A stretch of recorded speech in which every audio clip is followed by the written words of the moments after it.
मैं पूनम शर्मा GSM2 कन्या उच्च विद्यालय जेल प्रेस गया गाइडेंस प्रोग्राम में बच्चों आप सभी का मैं स्वागत करती हूँ। आज आपको सबसे पहले मैं प्रश्न पत्र के बारे में बताऊंगी। परीक्षा में किस प्रकार से प्रश्न पत्र आपके आएंगे। अभी आप लोगों को पता होगा कि सेंटर एग्जाम भी शुरू होने वाली है, इसमें किस तरह के प्रश्न आएंगे उसकी जानकारी मैं आपको दे दूं। सबसे पहले कृपया आप ध्यान देंगे। देखिए बच्चों, प्रश्न पत्र रहेगा आपका, इसको मैं दो खंड में बांट दी हूँ। रहता भी है दो खंड में, खंड अ और खंड ब। खंड अ से 100 प्रश्न पूछे जाते हैं, जिसमें से आपको 50 प्रश्नों के उत्तर देने होते हैं। वो वस्तुनिष्ठ प्रश्न होते हैं जो एक अंक के होते हैं। ये आप बना लेंगे तो आपको 50 अंक आपको मिल जाएंगे। अब देखिए खंड ब। खंड ब में आपको क्या है, ये विषयनिष्ठ प्रश्न होते हैं। इसमें कहने का मतलब कि ये आपको इसमें अति लघुत्तरीय रहेगा, लघुत्तरीय रहेगा, दीर्घोत्तरीय रहेगा, संक्षेपण रहेगा। तो देखिए पहला प्रश्न रहेगा, किसी एक पर निबंध लिखिए। निबंध आपका 8 अंक के होगा, उसमें 4-5 निबंध होंगे जिसमें से आपको एक चुनना है और उस पर उसको लिखना है। देखिए दूसरे प्रश्न आपके रहेंगे सप्रश्न व्याख्या। सप्रश्न व्याख्या में 2 रहता है, जिसमें आपको 8 नंबर के होंगे। एक सप्रश्न व्याख्या का अंक 4 होगा और दूसरे का भी 4 होगा। अगर आप अच्छे ढंग से बना देंगे तो आपको 8 अंक मिल जाएंगे। अब तीसरा प्रश्न होंगे आवेदन पत्र। पत्र भी रहेगा, आवेदन भी रहेगा। इसमें से आपको एक ही लिखना है, अथवा के रूप में आपको 2 रहेंगे, जिसमें से एक का चुनाव आपको करना होगा। या पत्र चुनिए या आवेदन चुनिए। ये 5 नंबर का होता है। अब देखिए अति लघुत्तरीय प्रश्न रहेगा। अति लघुत्तरीय प्रश्न रहता है 5 प्रश्नों के उत्तर दें। 50 एवं 70 शब्दों एक लाइन वाक्य का ये उत्तर होता है। तो इसमें आपको 5 प्रश्न लिखना पड़ेगा। एक प्रश्न के उत्तर का अंक होगा 2 अंक, इसमें आपको 10 अंक मिल जाएंगे। अब देखिए लघुत्तरीय प्रश्न होते हैं। लघुत्तरीय प्रश्न 15 नंबर के होंगे, जिसमें 3 प्रश्न आपको लिखने होंगे। एक प्रश्न का अंक होगा, एक प्रश्न का अंक 5 होगा, इसमें आपको 15 नंबर। अब देखिए लास्ट में संक्षेपण रहता है। संक्षेपण जिसको आप अच्छे ढंग से लिखेंगे तो आपको 4 अंक मिल जाएंगे। ये रहा आपका प्रश्न पत्र। अब आप उम्मीद करती हूँ कि आप समझ गए होंगे।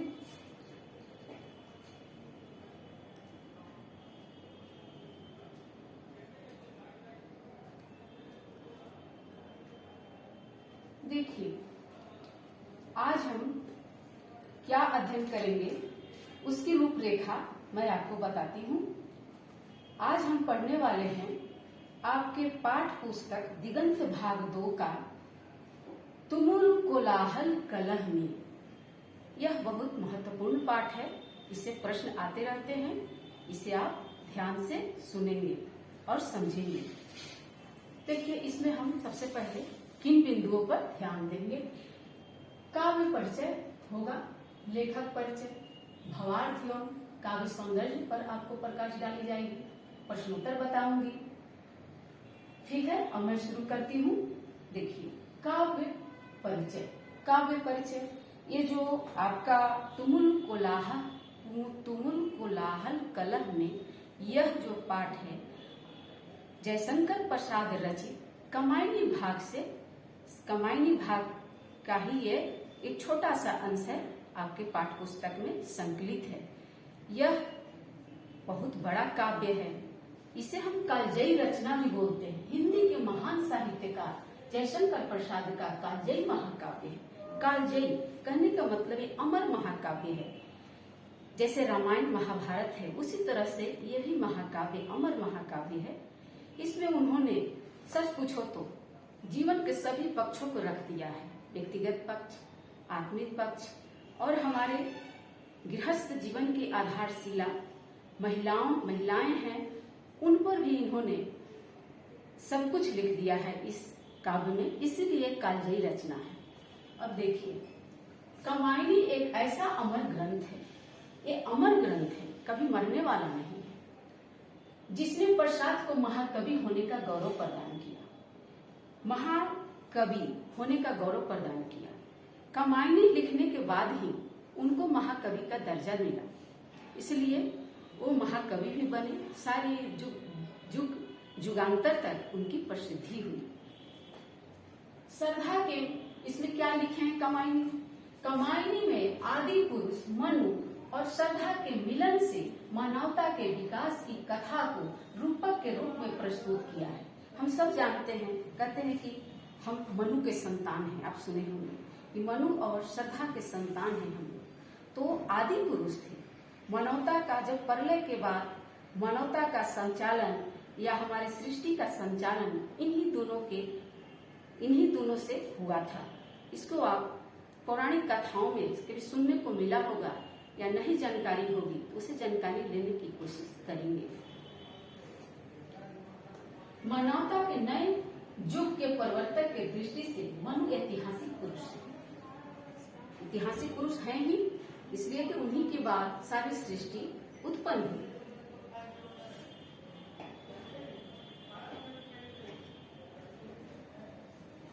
प्रसाद ने कामायनी में जीवन की दार्शनिक व्याख्या की है। कहने का मतलब कि इसमें दर्शन है, आपको अध्यात्म भी मिलेगा, कैसे हमें जीवन जीना चाहिए उसकी भी शैली इसमें डाली गई है। यह इतनी सरस, मधुर और गेय है कि पाठक को पढ़कर असीम शांति की अनुभूति होती है। यह ऐसा काव्य है, इसमें जीवन में जितनी हमारी समस्याएं हैं, लगता है कि सारी समस्याओं का हल इसमें डाल दिया गया है। इसीलिए ये सरस है, रस से भरा हुआ, मधुर और गेय, गाने योग्य है। बहुत सारे कलाकार इसको गाए हैं। पाठक को पढ़कर, जो पढ़ता है उसको असीम शांति की अनुभूति, उसके कौतूहल मन में असीम शांति होती है, असीम शांति मिलती है। इसमें प्रलय के बाद मानवीय सृष्टि के विकास की पौराणिक कथा का आश्रय लेकर मनुष्य के मानसिक आध्यात्मिक विकास की संक्षिप्त कथा को बड़े अर्थपूर्ण संकेतों द्वारा प्रस्तुत किया गया है। मानसिक और आध्यात्मिक विकास का एक पौराणिक गाथा का आश्रय लेकर, पौराणिक गाथा है, इसमें मनु और शतरूपा की कथा है जो मैं आपको बताऊंगी। संकेतों के द्वारा उस पर रूपक बांधा गया है। रूपक कैसे बांधा गया है अब आगे आपको बताने वाली हूँ। कश्मीरी शैव दर्शन की पृष्ठभूमि में इस महाकाव्य में कवि का जीवन दृष्टिकोण भी बड़े प्रभावशाली रूप से व्यक्त हो सका है। कश्मीरी शैव दर्शन एक आध्यात्मिक, अपना जयशंकर प्रसाद जी का दर्शन होगा, उसको आधार बनाकर इन्होंने महाकाव्य की रचना की।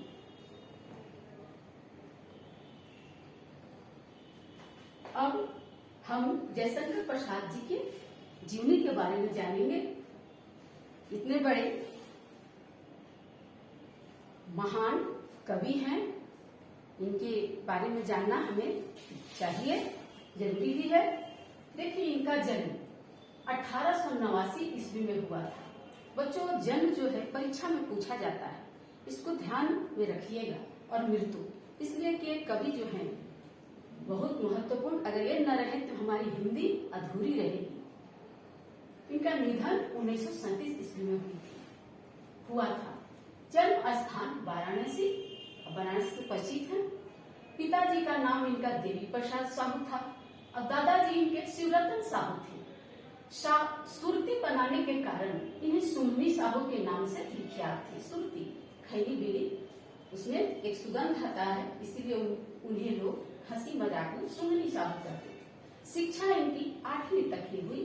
संस्कृत, हिंदी, उर्दू, फारसी शिक्षा घर पर ही हुई। विद्वान शिक्षकों द्वारा इन्होंने घर पर भी शिक्षा ग्रहण की और एक महान कवि के रूप में उभरे, जो हम लोग आज पढ़ रहे हैं, देख रहे हैं। इनके काव्य रचनाएं कौन कौन सी थी? इंदु 1909 में कालक्रम के अनुसार चित्राधार प्रथम संग्रह, जिसमें कविता, कहानी, नाटक आदि रचनाएं संकलित है। देखिए बच्चों, इससे भी प्रश्न आते हैं, दे देगा चित्राधार किन की रचना है? 4 वैकल्पिक रहेंगे। उसमें से अगर आपको जानकारी रहेगी कि जयशंकर प्रसाद जी का है तो आप झट से जवाब दे दीजिएगा। इस तरह आपके प्रश्न पूरे हो जाएंगे। इसी तरह इन जो रचनाएं हैं इनको भी आपको ध्यान में रखना होगा परीक्षा के दृष्टिकोण से। चित्राधार, आंसू, झरना, लहर, कमाई। देखिए कमाई 1936 में इसकी रचना हुई थी। श्रेष्ठम काव्यकृतियां हैं उनकी। अजात शत्रु, अस्कंदगुप्त, चंद्रगुप्त मौर्य, ये सब नाटक है। नाटक के क्षेत्र में भी इनकी काफी ख्याति है। दुर्स्वामिनी प्रसिद्ध नाटक है। सम्मान, इन्हें सम्मान भी मिला। मंगला प्रसाद पारितोषिक सम्मान से इन्हें सम्मानित किया गया 1937 में हिंदी साहित्य सम्मेलन में। भाषा का इन्होंने खड़ी बोली का इस्तेमाल किया है। बदलते समय में ब्रजभाषा तो चलेगी नहीं, इसलिए खड़ी बोली का इन्होंने इस्तेमाल किया।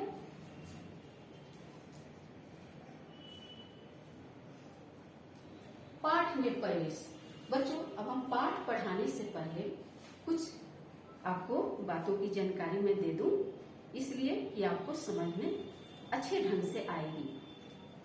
देखिए, पाठ में प्रवेश से पहले इन बातों की जानकारी होनी चाहिए। क्या? कमायनी महाकाव्य। आप जाने कमायनी महाकाव्य कि बच्चों इसमें 15 सर्ग है। ये सारे प्रश्न इंपॉर्टेंट हैं, इस पर ध्यान दीजिएगा। पूछा जाएगा कि कमायनी में कितने सर्ग हैं, आपको लिखना होगा 15 सर्ग हैं। पात्र परिचय। देखिए, इसमें पात्र हैं, 3 पात्र हैं। कमायनी कथा का वर्णन मैं कर रही हूँ। कमायनी कथा को अगर समझ जाएंगे तो जो पाठ है आपके पाठ पुस्तक में उसको समझने में आपको आसानी होगी।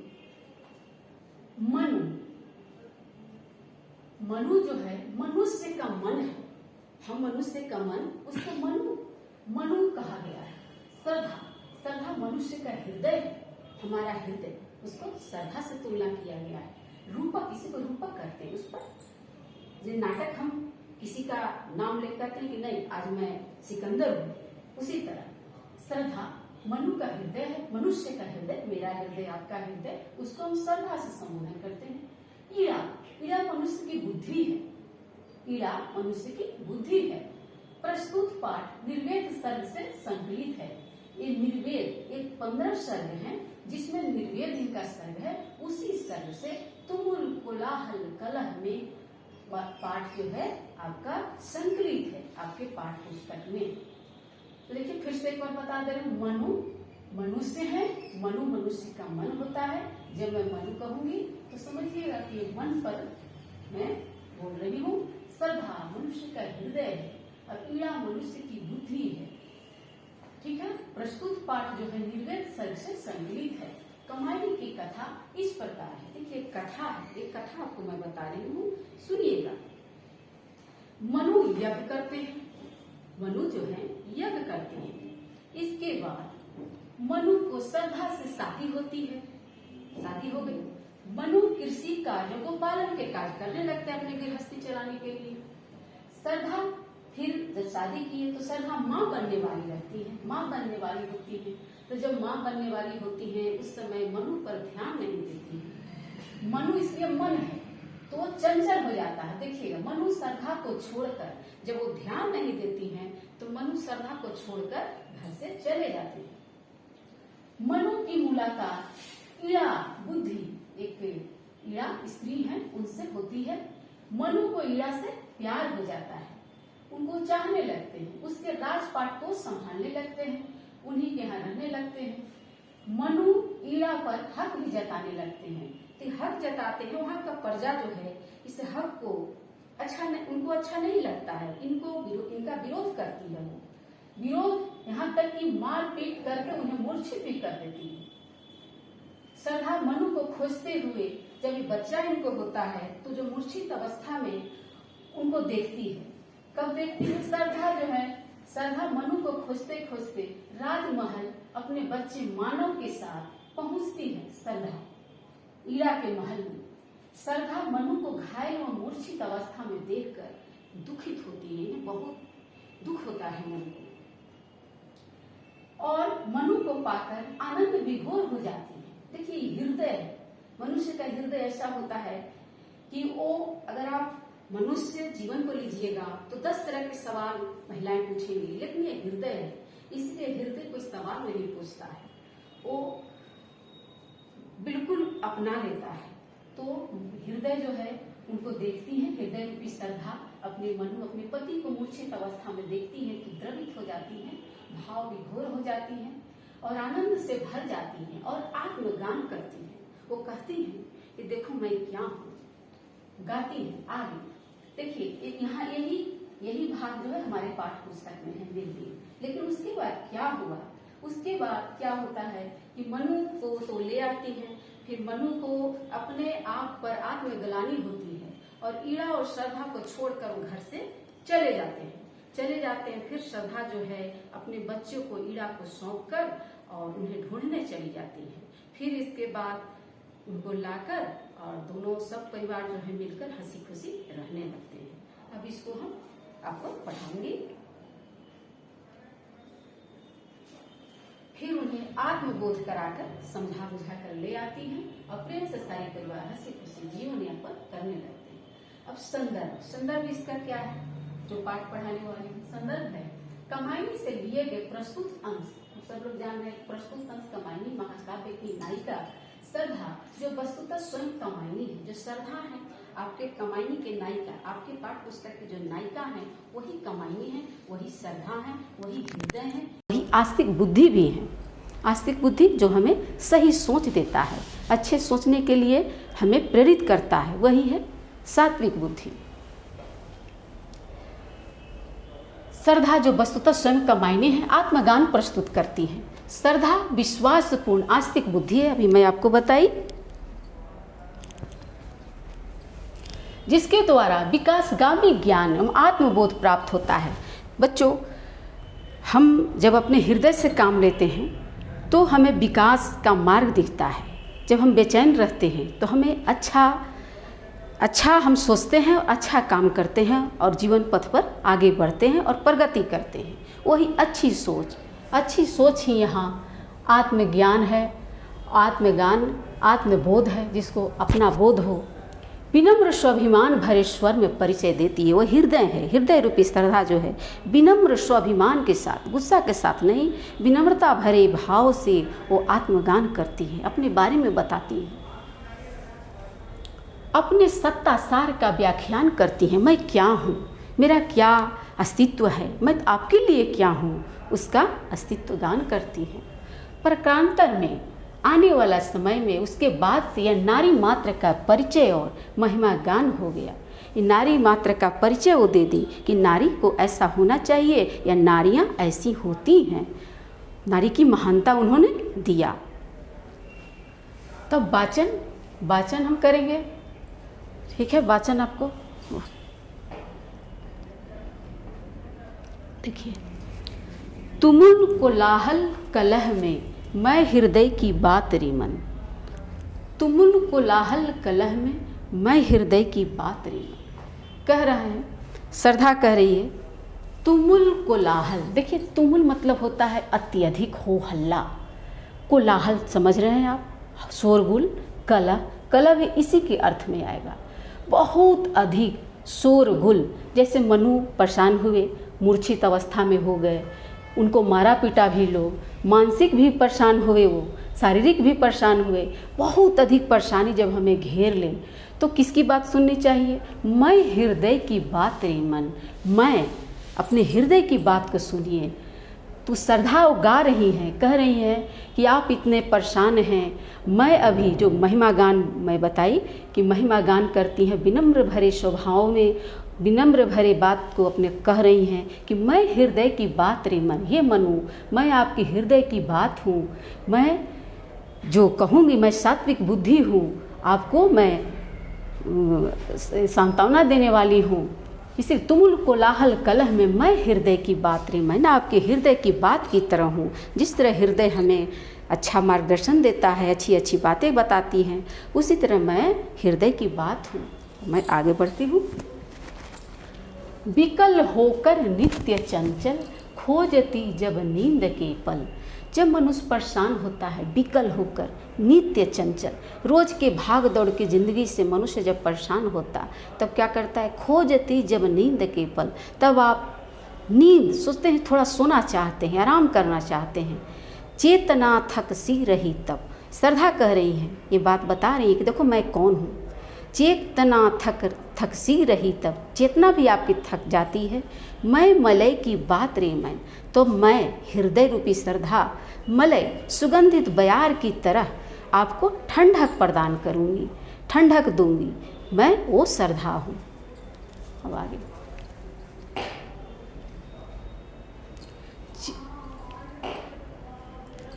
चीर विषाद विलीन मन की, इस व्यथा के तिमिर वन की, मैं उसासी ज्योति रेखा, कुसुम विकसित प्रात रे मन।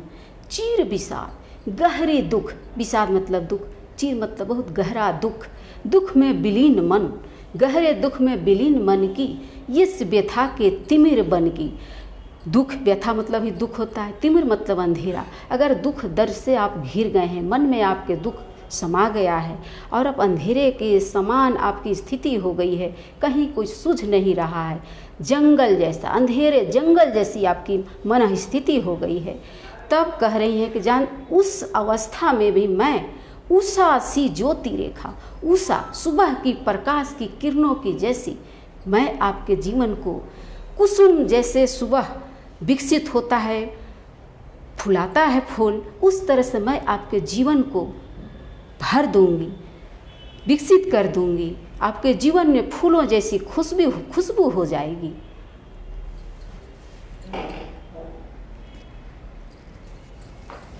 जहाँ मरु ज्वाला धधकती, चातकी कन को तरसती, उन्हीं जीवन घाटियों की मैं सरस बरसात रे मन। कह रही हैं, देखिए और आगे कह रही हैं, मरुस्थल, ज्वाला धधकती। आप लोग मरुस्थल को तो जानते होंगे कि जहाँ गर्मी पड़ती हो और दोपहरी की धूप हो, तो धूप कैसा अनुभव होगा, ज्वाला, बिल्कुल एकदम गर्मी, और उसमें जलन आपको लगेगी। कह रही कि उस धधकते ज्वाला, उस गर्मी में चातकी जो एक पंछी है, कहा जाता है कि बरसात के एक कण पाने के लिए वो बरसों से इंतजार करती है। वही कह रही कि चातकी एक कण के लिए तरसती है। उन्हीं जीवन घाटियों, घाटी मतलब दो पर्वतों के बीच की संकीर्ण रास्ता को हम घाटी बोलते हैं। उन्हीं जीवन घाटियों की मैं सरस बरसात रे मन, मैं मनु बरसात करने वाली हूँ। चातकी तो एक बूंद के लिए तरसती है, मैं आपको इतना बरसात कि आपके जीवन में मैं बरसात करूँगी, आपके जीवन शांति से भर जाएगी। पवन की प्राचीर में रुक, जला जीवन जा रहा झुक, इस झुलसते विश्व बन की मैं कुसुम ऋतु रात रे मन।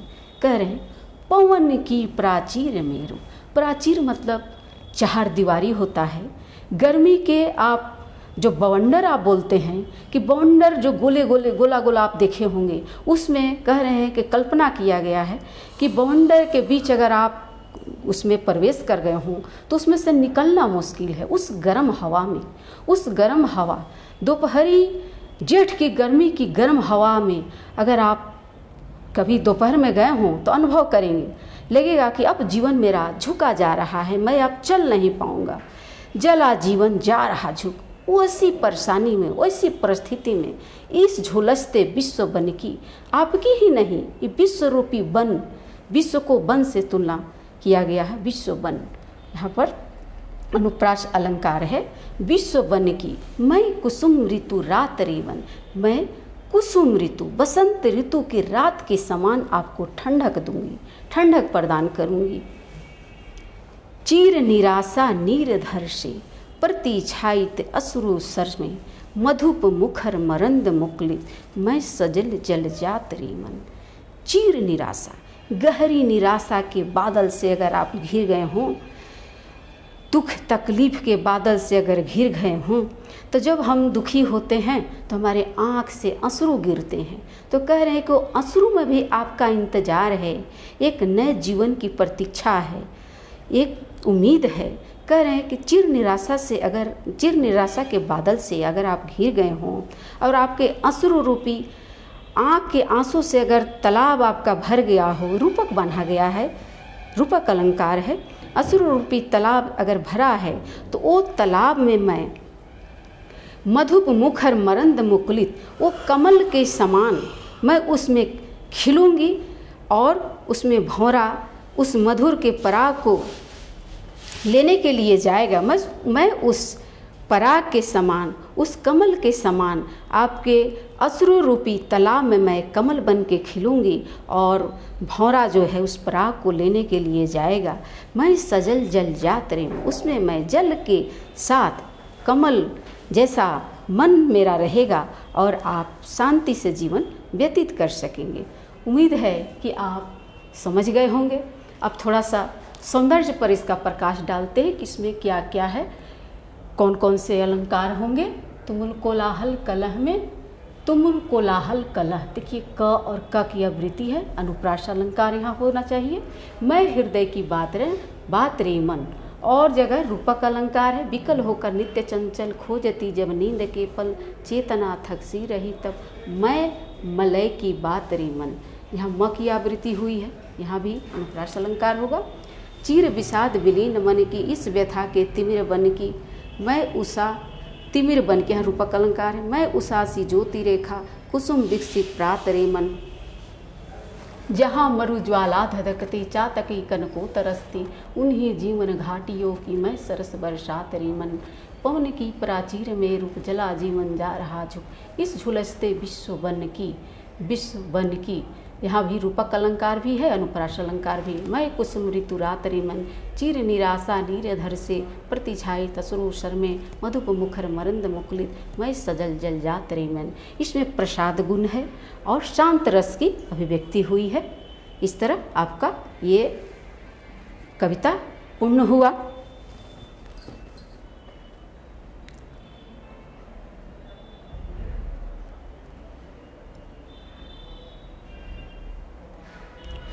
अब लास्ट में हम कह सकते हैं, नारी तुम केवल श्रद्धा हो, विश्वास रजत नगपग तल में, पीयूष स्रोत सी बहा करो, जीवन के सुंदर समतल में।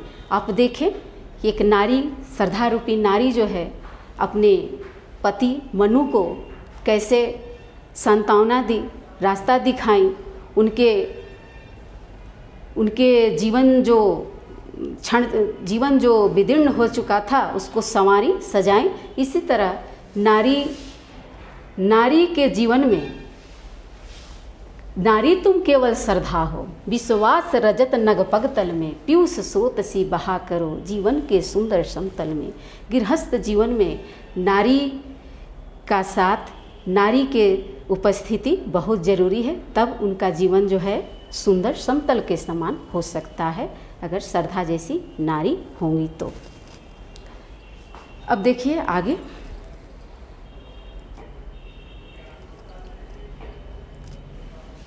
इस पाठ से पूछे गए महत्वपूर्ण प्रश्न, इस पाठ से नहीं, यहाँ पर है अभी तक जितने आपके परीक्षाएं हुई हैं उन सबों से मैं चुनकर इस पाठ से मैं लाई हूँ प्रश्न। इनको अब ध्यान दीजिएगा।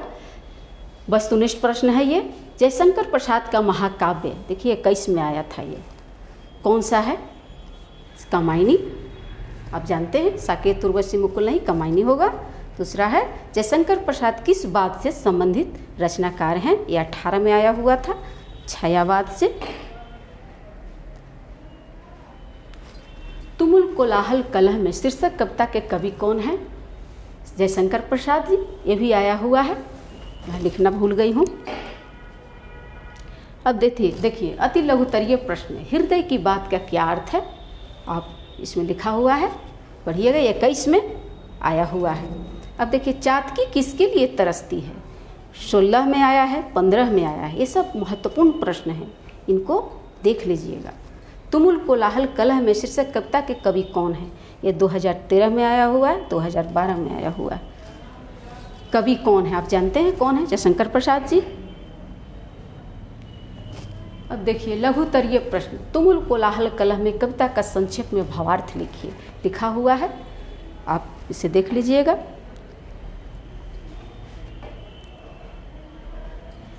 दीर्घोत्तरीय प्रश्न है, तुमुल कोलाहल कलह में कविता का सारांश जो मैंने कविता को बताई उसको आप अपनी भाषा में लिख दीजिएगा। यह क्वेश्चन 2011 और 2009 में आया हुआ है। देखिए बच्चों, सप्रसंग व्याख्या बराबर आता है, कैसे बनाया जाता है। सप्रसंग व्याख्या बनाने की विधि, प्रस्तुत पद का शीर्षक लिखिएगा, जो पद रहता है दिया हुआ पेपर में, आपके प्रश्न पत्र में, उसका शीर्षक लिखते हैं, कवि का नाम लिखते हैं, फिर संदर्भ लिखते हैं, संदर्भ किस पर लिखा हुआ है, पद की व्याख्या करते हैं, भाव पक्ष और कला पक्ष। भाव पक्ष में अगर आपको जानकारी होगी उसमें से पकड़ पाते हैं तो लिखिएगा। कला पक्ष में भाषा इसकी क्या है, कौन से अलंकार हैं, कौन से छंद का प्रयोग हुआ है, अगर जानकारी होगी तो लिख सकते हैं, अच्छे अंक मिलेंगे। देखिए ये आया हुआ है 18 में, इसको मैं यहाँ पर लिख दी हूँ, इसको आप देखेंगे। PDF आपका लोड रहेगा, उसको आप देखिएगा। फिर देखिए ये 11 या 12 में आया हुआ है, इसको भी, ये आपके लिए महत्वपूर्ण सप्रसंग व्याख्या है। देखिए बच्चों, ये छायावादी कवि हैं, इसलिए मेरे मन में आया कि छायावाद क्या है थोड़ा आप लोगों को बता दूं। छायावाद आधुनिक हिंदी के स्वच्छंद काव्य है। छायावादी कवि जो होते हैं वो किसी चीज़ का, किसी वस्तु विशेष का वो स्वच्छंद होकर लिखते हैं, वो कोई बंधन उनको पसंद नहीं है, वो अपनी कविता स्वच्छंद धारा से करते हैं, वो स्वच्छंद काव्य है। जैसे ये अपने मन से, अपने स्वतंत्र विचारधारा से आप देखें, कामायनी सबसे बड़ा उदाहरण है छायावादी काव्य का। इस विशिष्ट भावधारा में व्यक्ति चेतना, स्वानुभूति, प्रकृति साहचर्य, उन्मुक्त प्रेम, कल्पनाशीलता, स्वतंत्र भावना आदि होती है। स्वानुभूति अपनी अनुभूति से लिखेगा, प्रकृति का साथ लेगा, उन्मुक्त प्रेम रहेगा उसका, कोई प्रेम पर कंट्रोल नहीं, नियंत्रण नहीं, कल्पनाशीलता होता है, स्वतंत्र भावना रहती है, इसी को कहते हैं छायावाद। आधुनिक हिंदी कविता के विकास का तीसरा चरण है छायावाद। छायावादी काव्य आत्ममुखी होता है, अपने बारे में कविता लोग लिखते हैं, खुद के ऊपर, अपने जीवन में जो घटनाएं घटती हैं उसको कविता के रूप में संकलित करते हैं। कल्पना होती है। छायावाद के 4 स्तंभ माने जाने वाले कौन कौन कवि हैं, ये 1 नंबर का आपका महत्वपूर्ण प्रश्न है। जयशंकर प्रसाद हैं, महादेवी वर्मा हैं, सुमित्रा नंदन पंत हैं, सूर्यकांत त्रिपाठी निराला जी हैं। संभावित प्रश्न, देखिए इस प्रश्न में से भी आ सकता है। पहला प्रश्न है, तुमुल कोलाहल कलह में शीर्षक कविता के रचयिता कौन है? जयशंकर प्रसाद जी। जयशंकर प्रसाद का जन्म अभी आप पढ़े 1889 ईस्वी में। देखिए इसमें है, कामायनी प्रसाद की कैसी कृति है? तो प्रबंध काव्य है, महाकाव्य। प्रबंध काव्य को ही महाकाव्य बोलते हैं, प्रबंध काव्य है ये। जयशंकर प्रसाद जी किस काल के कवि हैं? ये छायावाद काल के कवि हैं। ये सारे प्रश्न महत्वपूर्ण हैं, इसे भी देख लीजिएगा। अब आपके बहुत सारे इसमें प्रश्न हैं। हृदय की बात का क्या कार्य है? कविता में उषा की किस भूमिका का उल्लेख है? चातकी किसके लिए तरसती है? प्रसाद को सरस कहने का क्या अभिप्राय है? देखिए इसका सप्रसंग व्याख्या किया हुआ है आपके PDF में, इसे देख लीजिएगा। अगर आप कविता को सही ढंग से समझ लेंगे तो हर प्रश्न का उत्तर आप देने में सक्षम होंगे। इसलिए कविता को तो 3 बार बढ़िया से समझ लीजिए, बुझ लीजिए, इसके बाद आपको कोई भी प्रश्न का उत्तर देने में आपको दिक्कत नहीं होगी। बाकी आपके PDF में आंसर है, उसे आप देख लेंगे। धन्यवाद बच्चों।